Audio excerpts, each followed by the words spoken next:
क्या बात है।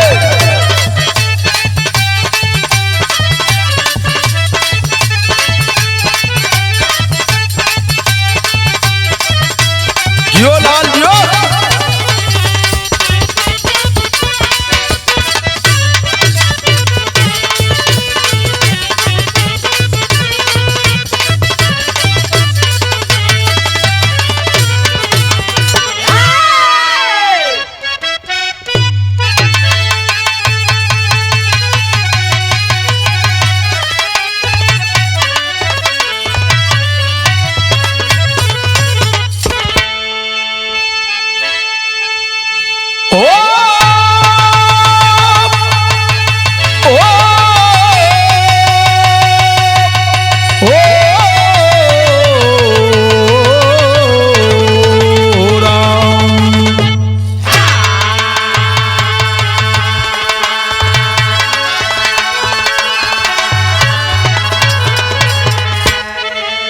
अब सतगुरु स्वामी दीन बंधु के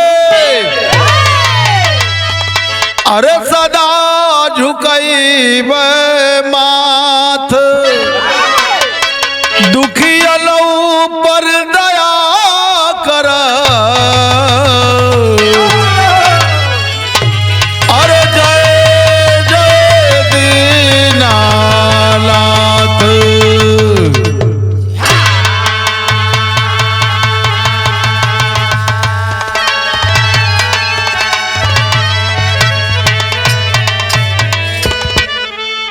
साथियों, आप लोगों के बीच में मैं फिर एक बिरहा प्रस्तुत करने जा रहा हूं। देवरिया की धरती से चल करके आया हूं। बड़ी ही हृदय विदारक घटना है और मुझे आशा नहीं विश्वास है कि आप लोग जैसे हमको पहले भी प्यार दुलार देते थे, आप लोग प्यार दुलार देंगे, आशीर्वाद देंगे। मैं आपका बहुत बहुत आभारी रहूंगा। आइए गोरखपुर की धरती से एक घटना को प्रस्तुत कर रहा हूं मास्टर भैया। चला तैयारी से भूमिका में कहना बा कवि का संकेत बका।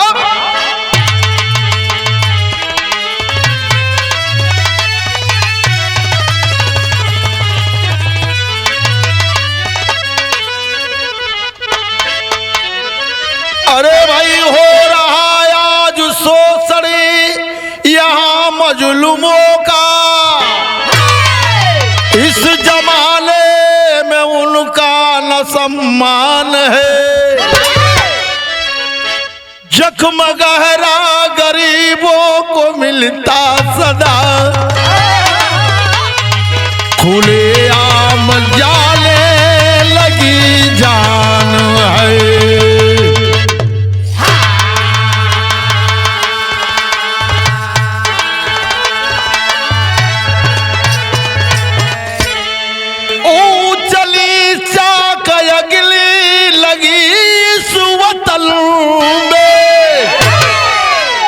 दरिंदों ने असहाय पर जुल्म ढा,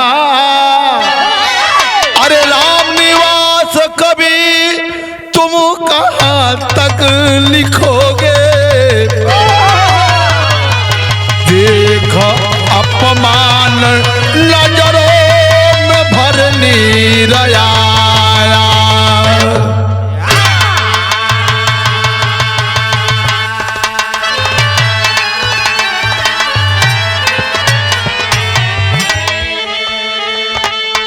मेरे विरहा प्रेमियों, ये कहानी गोरखपुर की धरती से कीड़ा थाना के अंदर एक घटना घटती है। इसी 3 दिसंबर की घटना है, ताजी घटना है, जहां के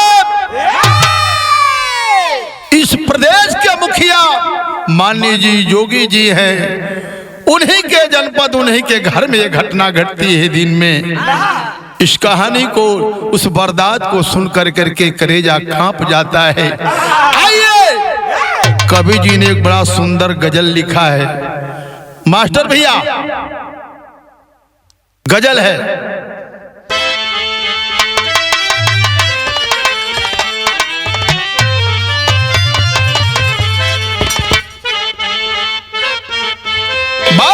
से।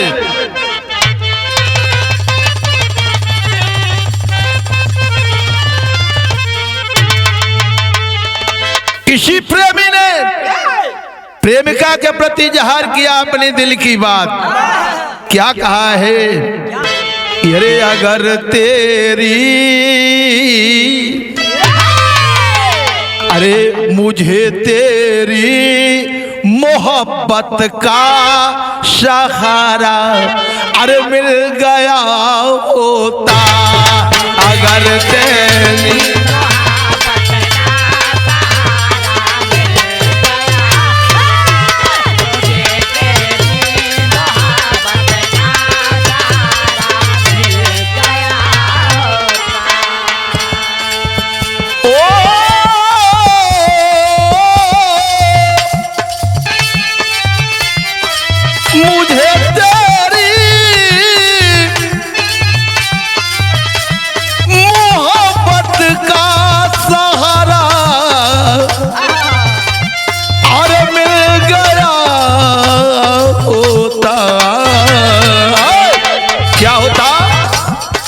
अगर तूफान नहीं आती तो किनारा अरे मिल गया होता, अगर तूफान नहीं आती।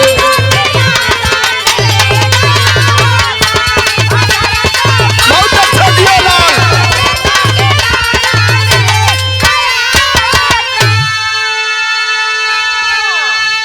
लेकिन कवि जी ने भाव दिया है, आए मेरे भारत के लोगों, शोषित पीड़ित समाज के लोगों, सर्व समाज के लोगों से यह संकेत है।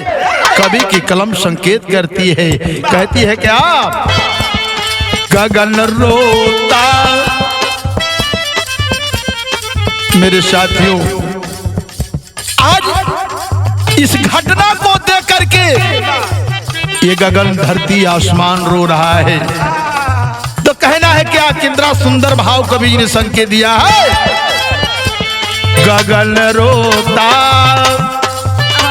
चमन रोता, कफन रोता जमाने में, कफन रोता।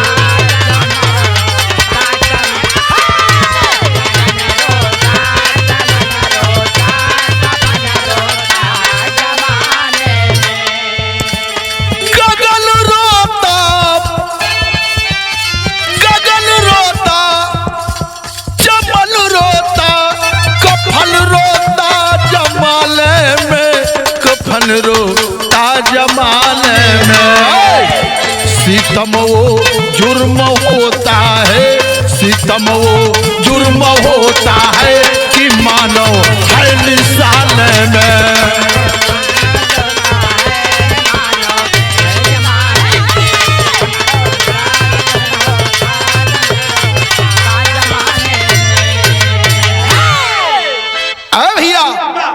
आज गगन धरती आसमान ये कफन भी रो रहा है। आज गरीब हर मोड़ पर जो भेड़ बकरी की तरह मारे जा रहे हैं, तो यह धरती रो रही है। बारे समाज के लोग, बारे अपने अंदर अहंकार और क्रोध तानाशाही हुकूमत करने वाले लोग। तो कहना है ये कहानी कहाँ का बाबा बताओ गए?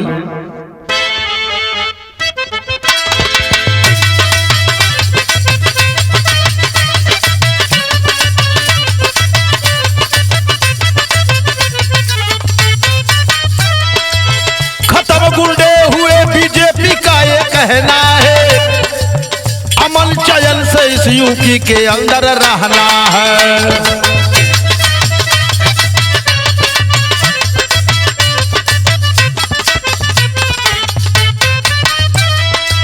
जुबा दे कर निभा दे अपनी बात नहीं, जुबा दे करके ये निभा दे अपनी बात नहीं। बात बड़ी है मगर करने की औकात नहीं।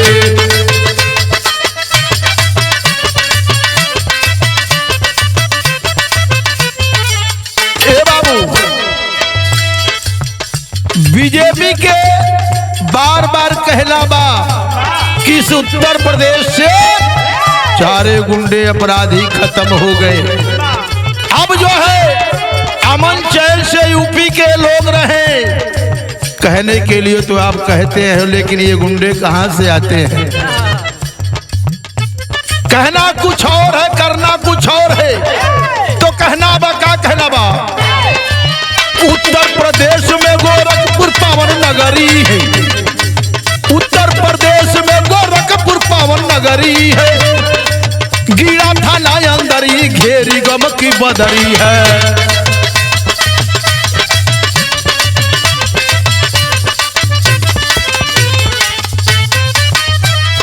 बाबू उत्तर प्रदेश गोरखपुर पावन नगरी बा, वही गीड़ा थाना के अंदर की घटना बा, वही अमरौटा, वही अमरौटा गांव की सच्ची कहानी है, वही अमरौटा गांव की सच्ची कहानी है। वही दो पक्षों में बड़ी भारी नादानी है।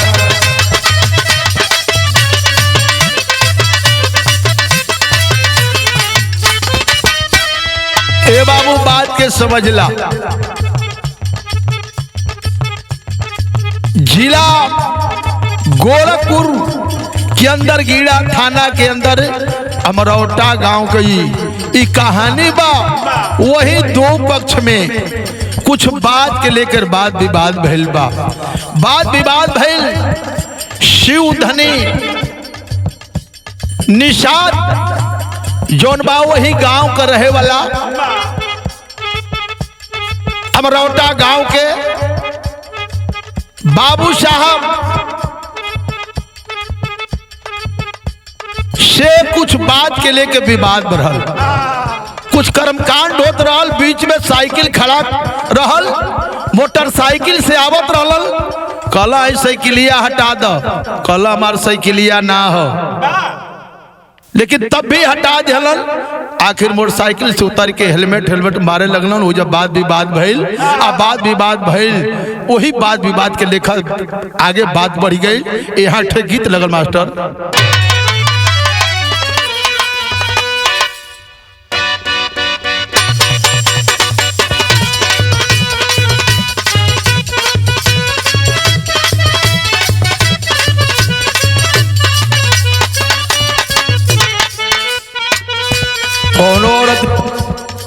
तो पति परदेश चल गई, परदेश चल गई, तो वो अपन बात दिल के बात जोन बा वो कहत बा। कैसे कहत मास्टर भैया संकेत दे दो, अरे जब से गईला बाहर आया दा,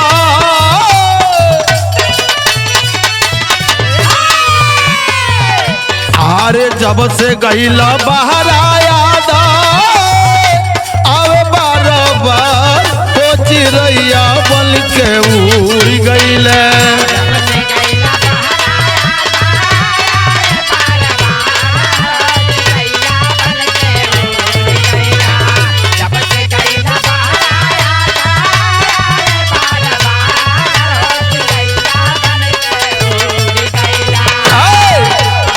अरे जब से गईला बाहर आया दा,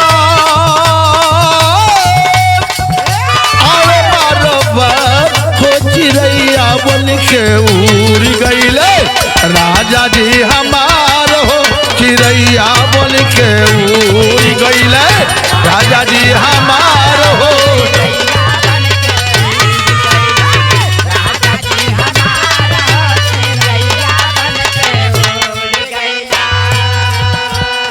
ये बाबू वही गौवा के जौन बा शिव धनी निषाद साइकिलिया हटा दिलन। वही जा बाबू साहब के बड़ा नागवार लगल है ना, वो कहला हमार साइकिलिया ना बगलिया के चल जा। आज जब नागवार लगल उतर के लगल हेलमेट मारे, घर का लोग दौड़ गए बाप। शिव धनी निषाद के पहुंचल, उनका पत्नी पहुंचली, लड़का पहुंचलन, तले बाबू साहब के बगलिए में घर रहा, पूरा परिवार के लोग आके सबके मार के घायल कर दिया है ना। और ये मामला जब थाने तक पहुंचल बाप, वहां सुलह समझौता करा के भेज दो, लेकिन भैल का वही गौवा के रहले वही गौआ के रहले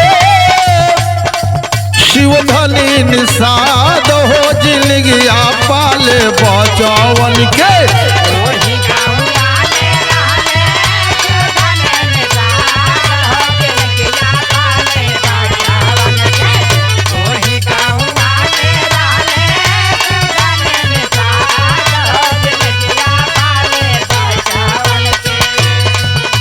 अरे भइले बवाल हो जिंदगिया पाल बचवन के।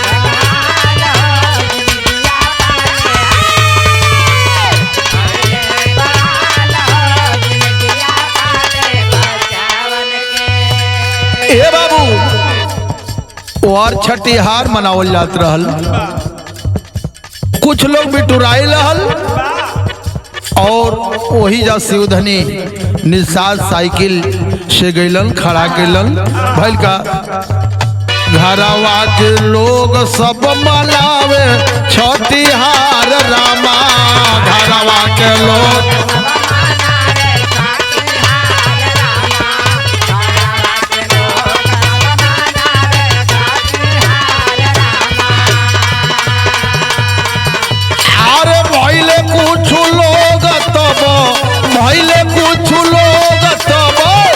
पपिया जला दो जिंदगिया पाले बचवन के। भइले बवाल हो जिंदगिया पाले बचवन के।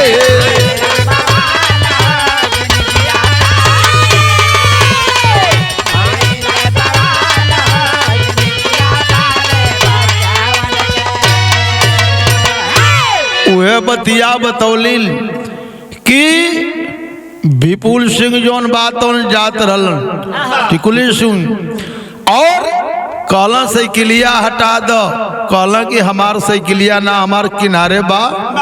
तो बड़ा तेज में बोलना तब वो जा करके शिवधनी निषाद साइकिलिया हटा दिहल। आओ करे बाद कहला कि इतना जगह रहल हो आ तनी बगलिए से चल गई तो भैया तक का होई। इतने पर तो उतर के मोटरसाइकिल से बुलेट से अलग ना हेलमेट हेलमेट मारे लोग छोड़ावत बा। बगलिए में घर उनके घर को लोग औरत दौड़ के अली, लड़का दौड़ के अलन, तब तक बाबू साहब के घर को लोग दौड़ करके आया के सबके मार करके बेथा कर दिहल। ई मामला जब थाने पर पहुंचल बा, थाने पर पहुंचल बा तो फिर आपस में सुबह की बेरा सुलह समझौता भइल। सुलह समझौता भइला के बाद देखा बाबू का होता। यहाँ के गीत लगल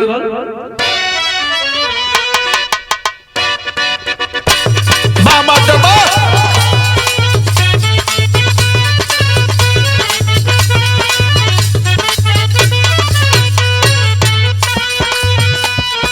उहे गीत बा ये हमरा दीवाना भैया गोले हवन। कोनो मेहरारू अपना पति के लग फोन लगौला और कहला का हो का हलचल बा काहे सुस्कत बड़ू। तो वो अपन बात बताओ तो फोन पर का छोड़ी गवनारी में हरिया अरे पिया भइले गुलारी के रे पू छोड़ी गवनारी में हरिया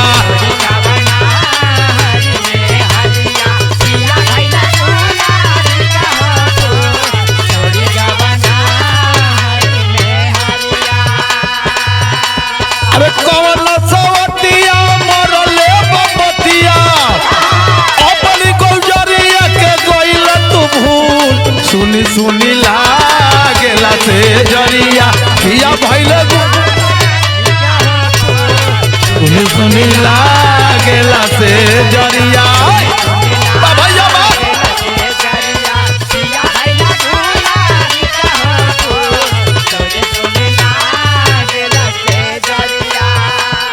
भैया कितनों लोग शिक्षा दे ज्ञान दे लेकिन बारे समाज कुछ लोगन के अंदर ही जाति पात को भेदभाव इतना भर गई बच ऊंच नीच को कि अपने वही घमंड में जौन बाप जो ना होके के तौन काम हो जाता।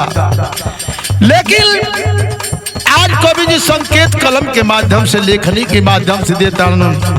मेरे विरहा प्रेमियों सुनिए, बदले न बदली विधि के विधानवा, अरे चाहे करो के तो न हो पार, बदले न बदले विधि के विधानवा,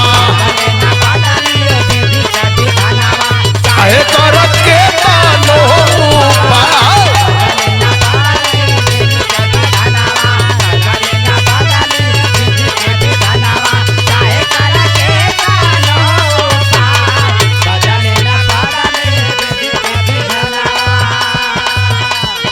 बिगड़ल बबतिया, बिगड़ल बबतिया, मारी गोइली मतिया, अरे उहो होके रही जवन गोइले लिखा।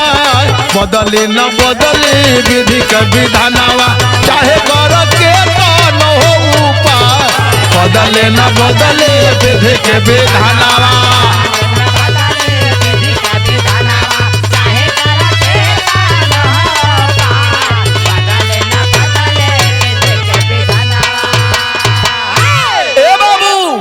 कवि जी संकेत दिलन की केतनों केहू बदलल चाही, लेकिन जौन विधाता को लेखनी बा और जौन होनी बा प्रबल है बा, वो बदले वाली नहीं थी। कलर की जाको प्रभु दारुण दुख दीनी, ताकि मत पहिले हर लीनी मतिये हेरा जला। ए बाबू आखिर देखा सुलह होके आइल बा, लेकिन मन में ये अहंकार बा कि हमन कितना धनवान बरियार हो करके। हाँ बाबू साहब जौन बा ठाकुर समाज में, और इन निषाद जौन बात हमन से पंगा ले सरबर कैलस, तो देखा अब सबक सिखावे के तैयारी करता लो। तो यहाँ के गीत लिखल मास्टर साहब,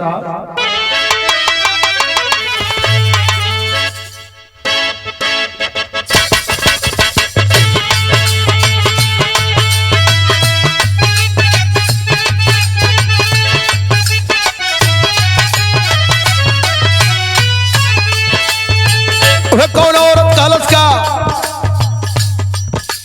पति परदेश बालन, फोन से बात होता,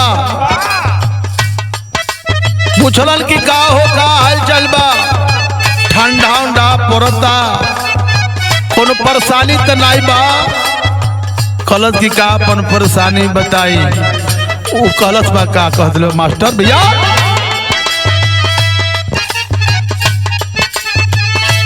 बाबा क्या बात,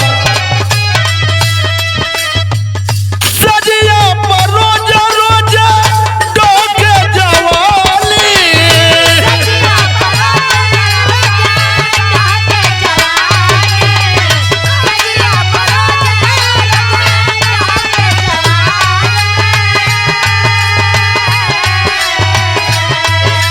अरे सजिया पर रोजा रोजा होई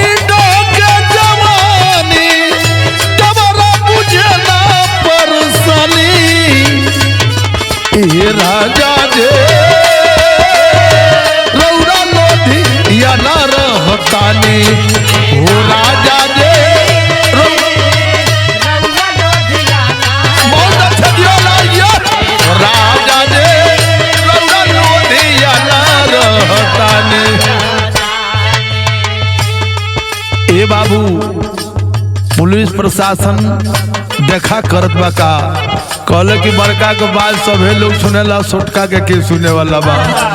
यहाँ तो अपन बात अगर जो परसों के घटना बा, वो ब्राह्मण समाज को विधवा औरत माई बेटी थोड़ा सा देखा जे परेशान होला भैया, और थक जाला तो जोन बा क्रोध में बोली तेज भी निकलेला, तनी कड़क आवाज में बोल दी हला, बारे डीएम साहब माई बेटी के जेल में दिला।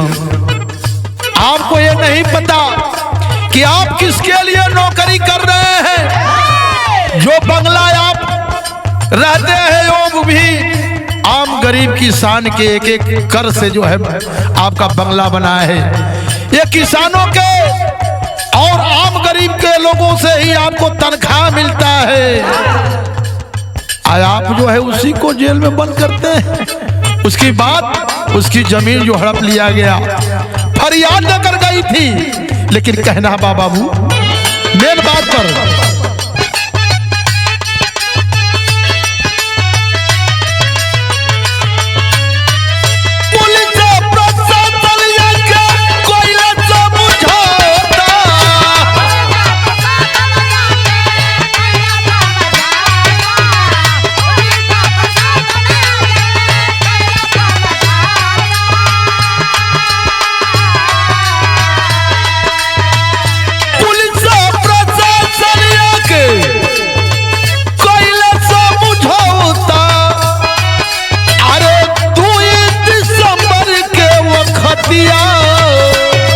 ये भैया हो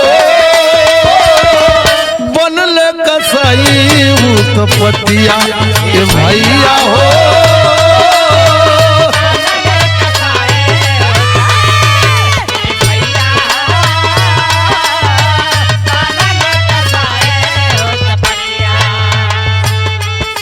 और शिवधन ने सादउल के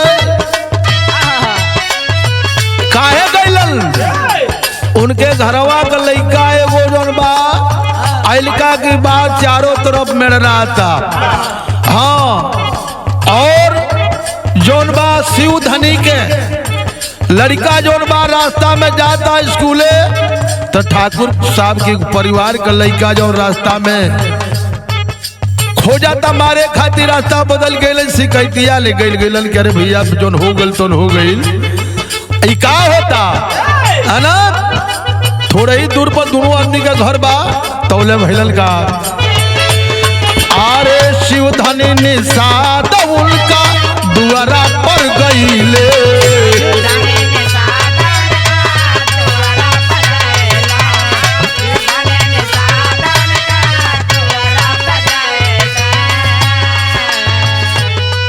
आरे देखे ले तमाशा साई की लखाड़ा कोइले,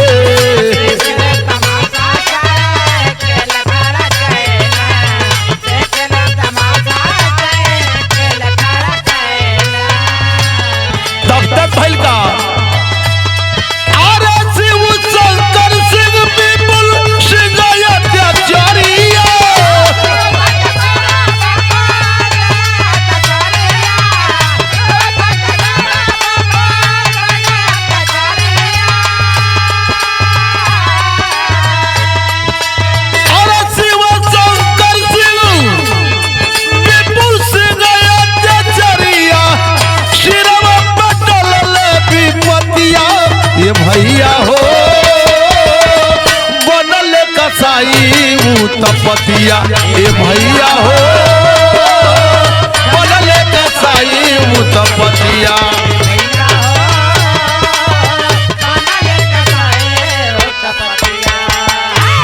ए बाबू ताइश में आ गए लो, और विपुल सिंह जौन बा अपर जौन बा बंदूक लाइसेंस उठा लिहलन, तरह तरह का जौन बात आवता सामने, लेकिन उठा लिहलन, उठा के तड़ातड़ जौन बा शिवधनी निषाद के ऊपर चला दिहलन। आज जब चला दिहलन आवाज भइल, थोड़ी दूर पर शिवधनी निषाद के घर बा, उनका औरत लड़का सब जौन दौड़ल बानन और दौड़ के जा दौड़ल। अरे बाबू भले यहाँ का तहाँ विदेशिया में बात लिखे पड़ल,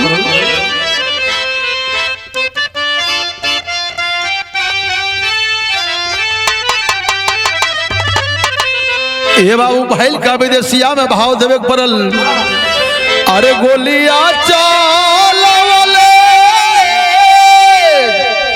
शशि शंकर ओए जुलिया हो, असंगवा में उनके विपुल सिंह साए तनावा। ये बाबू शिव शंकर सिंह और विपुल सिंह रहल लो, और दोनों जाने गोली चला दी हल्लो आ गोलियां लगल जब शिव धनी निषाद के बाबू भैल का किसी वो धनी धराशाई भैले वही जमीनिया पर आहे मना तलारी हे मला तलारी तवले ऐली सामनावा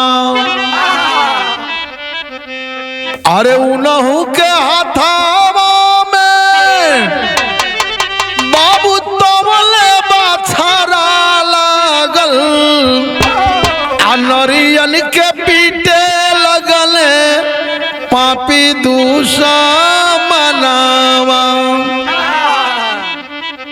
आज जोन बा बेटी बचाओ बेटी पढ़ाओ का नारा नारी का सम्मान, लेकिन वह नारी को भी नहीं बख्शते हैं, नारी को पीटते हैं घसीटते हैं।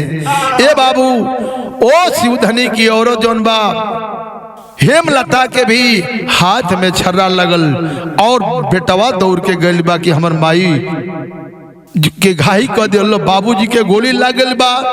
तब बेटा अभिषेक करूँ अरे पीटी पीटी छतिया हो हम कभी सारी पापा गैला कमले बनावा यार लाश पर जौन बा गोली लगल बा लिपट के लड़का रोवत बा। आनन फानन में लोग हाली हाली लाद के लेके भागत लो सदर अस्पताल के तरफ आए भैया। जब भागत लो कि कोनो में बचावल जा कवि जी यहाँ टेरी में भाव लिखलन कैसे मास्टर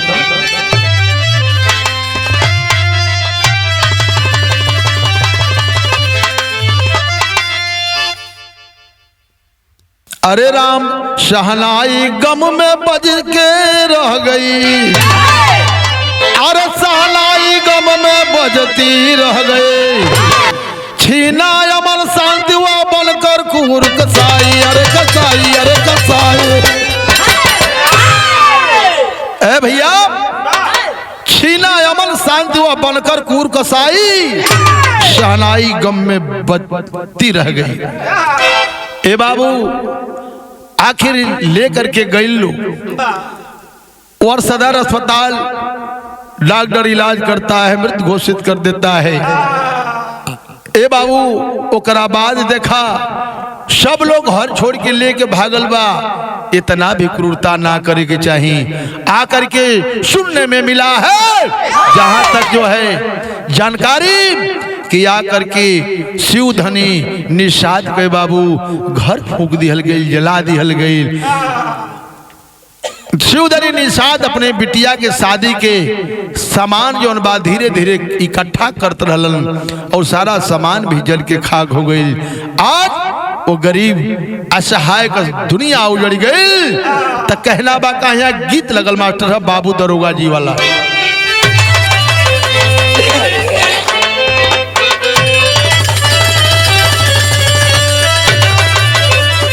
लेकिन देखा है वो हम गीत गाइला कि कौनो औरत कलश किसे सैया 12 मत कमाए के जा इन्हीं कहीं शहर बाजार में कमा लो सऊदी नेपाल जिले के जरूरत नहीं खे।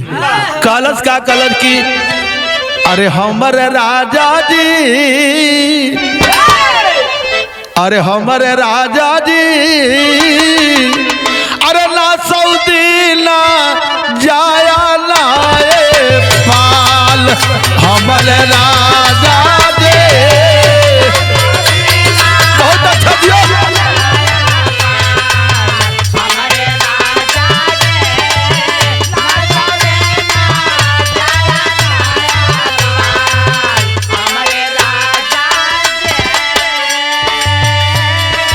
कलश की ना नेपाल जाई है ना सऊदी जाई है कलश का अरे और दम रही आखी के सोझा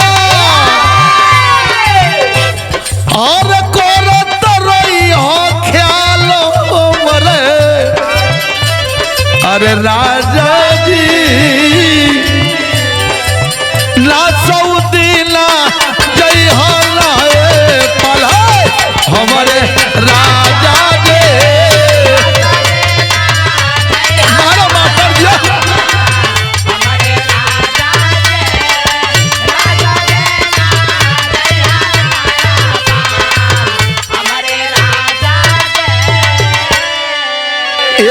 भैल का इतने पर भी मन ना मनल तो देखा विनाश काले विपरीत बुद्धि बतौली ना कि तब कई लोग का करबा कि तमने घरिया में अरे आग लगावले छप्पर के दरम्यान तमने घरिया में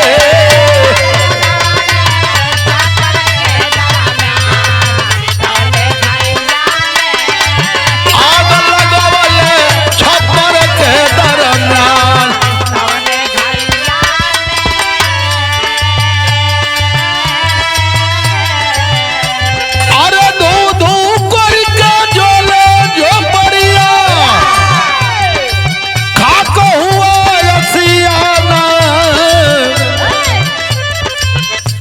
धू करके जले झोपड़िया खाक हुआ सियाना गुलशन साजल उजड़ गया अरे पापी बोले बेगान ये बाबू तौने घरिया में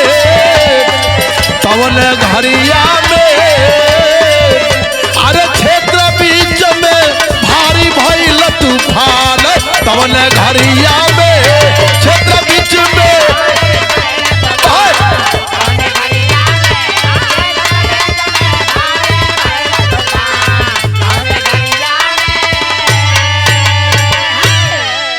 ए बाबू घर भी जला दिहल गई। धीरे धीरे थोड़े देर में चारों तरफ पूरे क्षेत्र में शोर मच गई, हल्ला मच गई। चारों तरफ से नेता लोग पहुंचने लगे, सामाजिक कार्यकर्ता पहुंचने लगे, समाजवादी पार्टी के लोग पहुंचे, भाजपा के जो है सांसद जयप्रकाश निषाद पहुंचे और इलाके के तमाम जो है बुद्धिजीवी लोग पहुंच करके निंदा करने लगे, फिर जुटने लगी। प्रशासन भी पहुंचल बा। तब भैल का यहाँ पहपट में भाव लिखे पुरल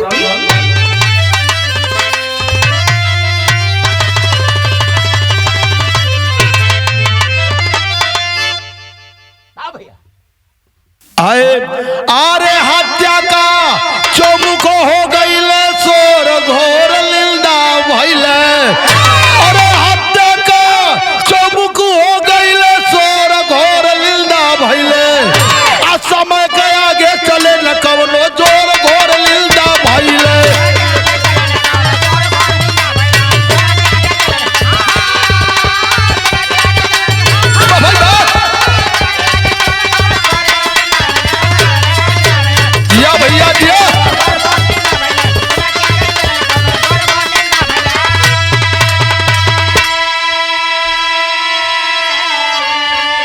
देखा एक बात बा, ओ समय उत्तर प्रदेश के मुख्यमंत्री माने योगी जी वही गोरखपुर में रहलन और वही समय घटना घटल बा बाबूजी।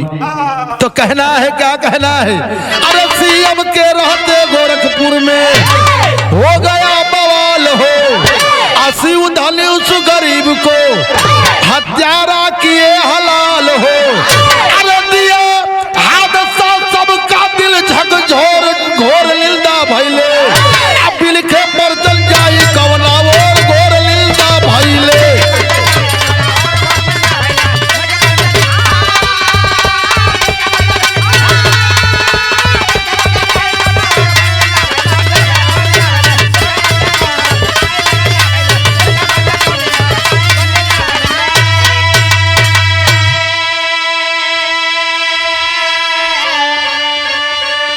दिया हंसता सबका दिल झकझोर घोर लिंदा भैले अब बिलखे परिजन जाई कौना और घोर निंदा भैले। गरीब परिवार ये भैया वो औरत जो है अपने हेमलता अपने पति को लेकर के बिलक रही है, बेटा बिलक रहा है कि हम गरीब आदमी किधर जाएं, कौन है मेरा मददगार। और ये देखिए बाबू पंचो प्रशासन के लोग आकर के और विपुल सिंह जो है शिवशंकर सिंह उनके पूरे मकान को आकर के सुरक्षा व्यवस्था में ले लेते हैं। और जिसके घर मौत हुई, घर उजड़ गया, उसके कोई चिंता नहीं है। वाह, आप कहते हैं कि सबका साथ सबका विकास, ये गरीब के साथ कोई नहीं। ऐ मेरे लोगों, पिछड़े दलित समाज के लोगों, भारत के मूल निवासियों, अब से भी चेतो और समझो, अपना ही अपना होता है, गैरों से कब क्या नाता है। संसार चक्र कुछ ऐसा है, दम दम पर रंग बदलता है। जागो और बाबा साहब के 12वां को आगे बढ़ाओ, यही मेरा कहना है। तो कहना बा अल्लाह में बताओ लोग मास्टर भैया।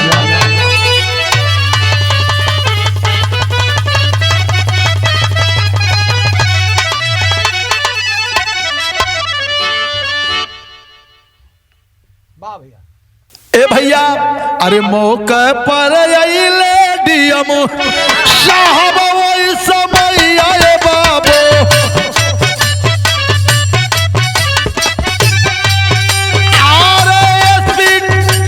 एसपी डॉक्टर ग्रोवर अइले मन में विचार।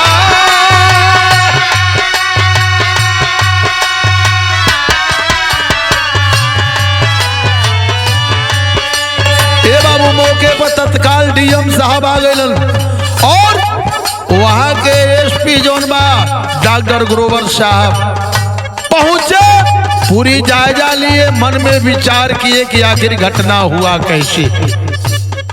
तो तथ्य यह मिलल कि आज पुलिस की लापरवाही से घटना हुई है। अगर पुलिस सक्रिय होती और सही जो है अनुशासन बनाई होती, कड़ाई की होती, इस गरीब को न्याय मिला होता तो घटना नहीं होती। तो कहना है क्या,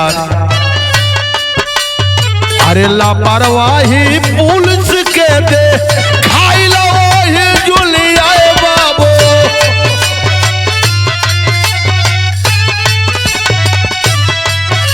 अरे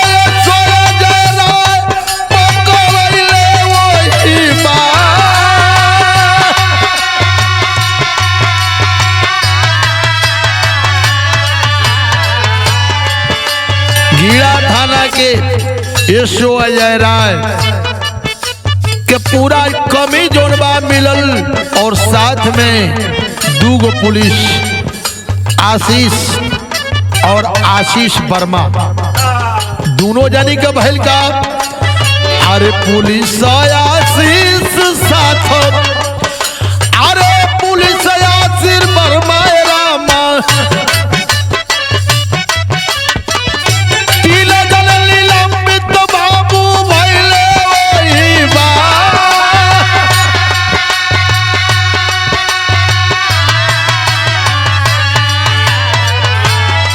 अजय राय और आशीष वर्मा तीनों जने तत्काल प्रभाव से निलंबित कर गई लोग। और ये हर जौन बा टीम बनल गिरफ्तारी करे खातिर। तब भैल का शशि सिंह, विपुल सिंह, अरे शशि सिंह, विपुल सिंह तब धराई हो गई।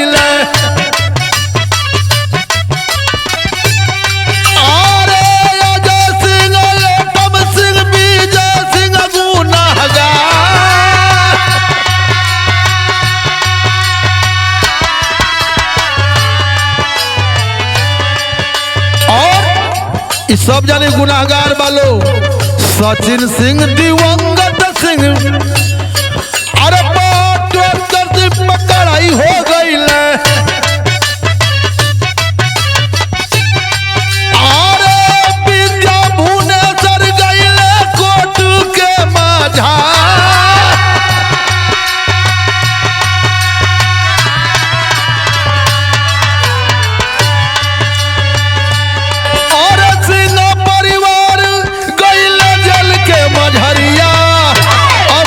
कुल भई गईले भैया परिवार, तो का कुल हो गईले।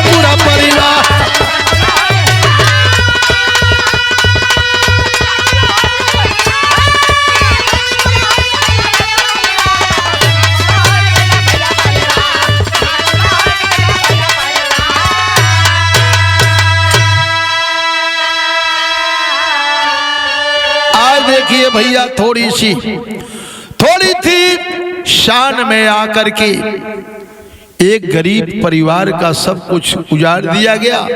क्या मिला? अहंकार में आदमी अपना पूरा जीवन बर्बाद कर देता है। तो आइए कभी जी का एक संकेत है पूरे दुनिया के लोगों को, हर समाज के लोगों के लिए एक चेतावनी भरी एक कलम से कवि जी ने संकेत दिया है। खड़ी में बताओ लोग मास्टर भैया।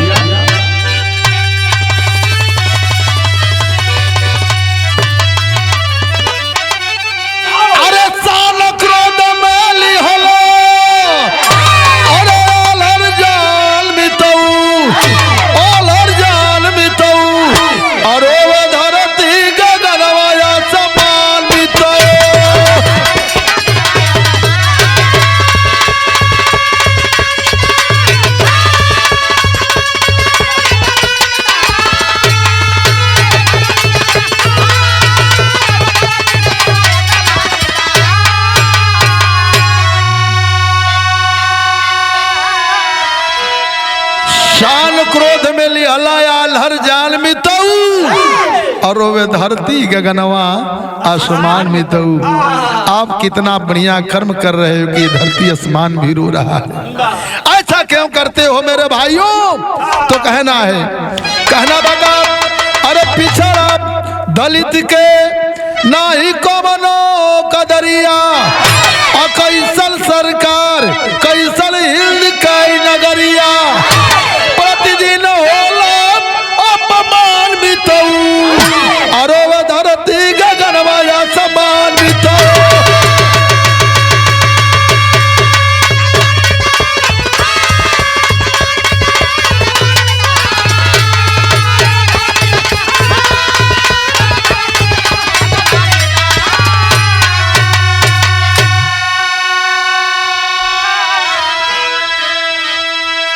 ये देश सबका है। ये देश में रहने वाले हर समाज, हर वर्ग, हर जात बिरादरी मजहब के लोगों का जो है मान सम्मान होना चाहिए। लेकिन आज देखने में मिलता है कि पिछड़ा दलित के समाज के लोगों को, गरीबों को सताया जाता है। कोई पेशाब पिलाता है, कोई पानी पी लेने पर मारा जाता है। इस भारत में जब सबका जो है यह देश है तो क्यों ऐसा जुल्म अन्याय होता है? तो कहना है ऐ मेरे भारत के मूल निवासी 85 के लोगों, आइए हम और आप मिलकर के भाईचारा एकता बनाएं, संगठित होकर के अपने हक अधिकार के लिए लड़ाई लड़े, तभी हम लोगों का कल्याण होगा। तो कहना है क्या ए बाबू 85 के लोग मिलकर संगठन बतावा, भाईचारा वाला शासन ले आओ।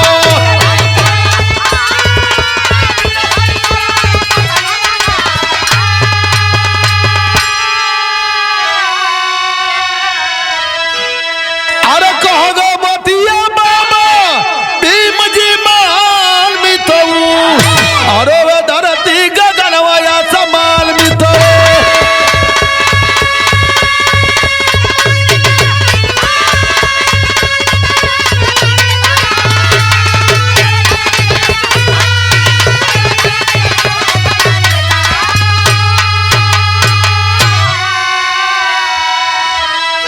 फिर एक बार कहना बा ऐ मेरे भारत के मूल निवासी 85 के लोगों, मेरे भाइयों, दलित पिछड़े समाज शोषित वंचित हम और आपकी इतनी बड़ी संख्या होते हुए आपस में फूट डालो, राज करो, कर करके हम लोग को भी इधर उधर कर करके राज करने वाले राज कर रहे हैं। तो मेरी आप लोगों से अपील है और निवेदन है कि आप लोग अपने हक और मान सम्मान के लिए आगे आए। ये बाबा साहब भीमराव जी अंबेडकर जी ने संकेत दिया है। तो कहना का अरे 85 के लोग मिलकर संगठन बनावा, अरे पीडीए भाईचारा वाला शासन ले आओ।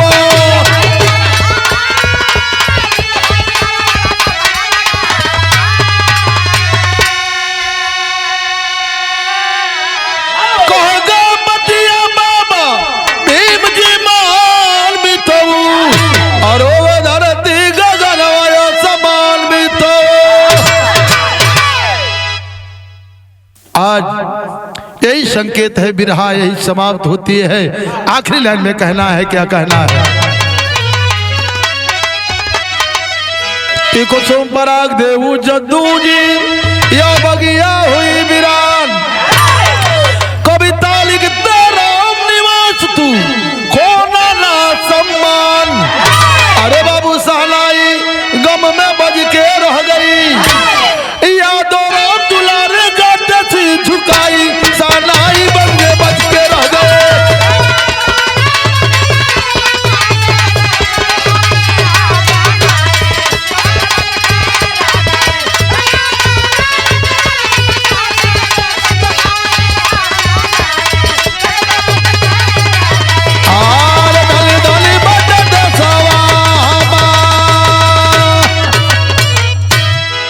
जय 85, जय मूल निवासी।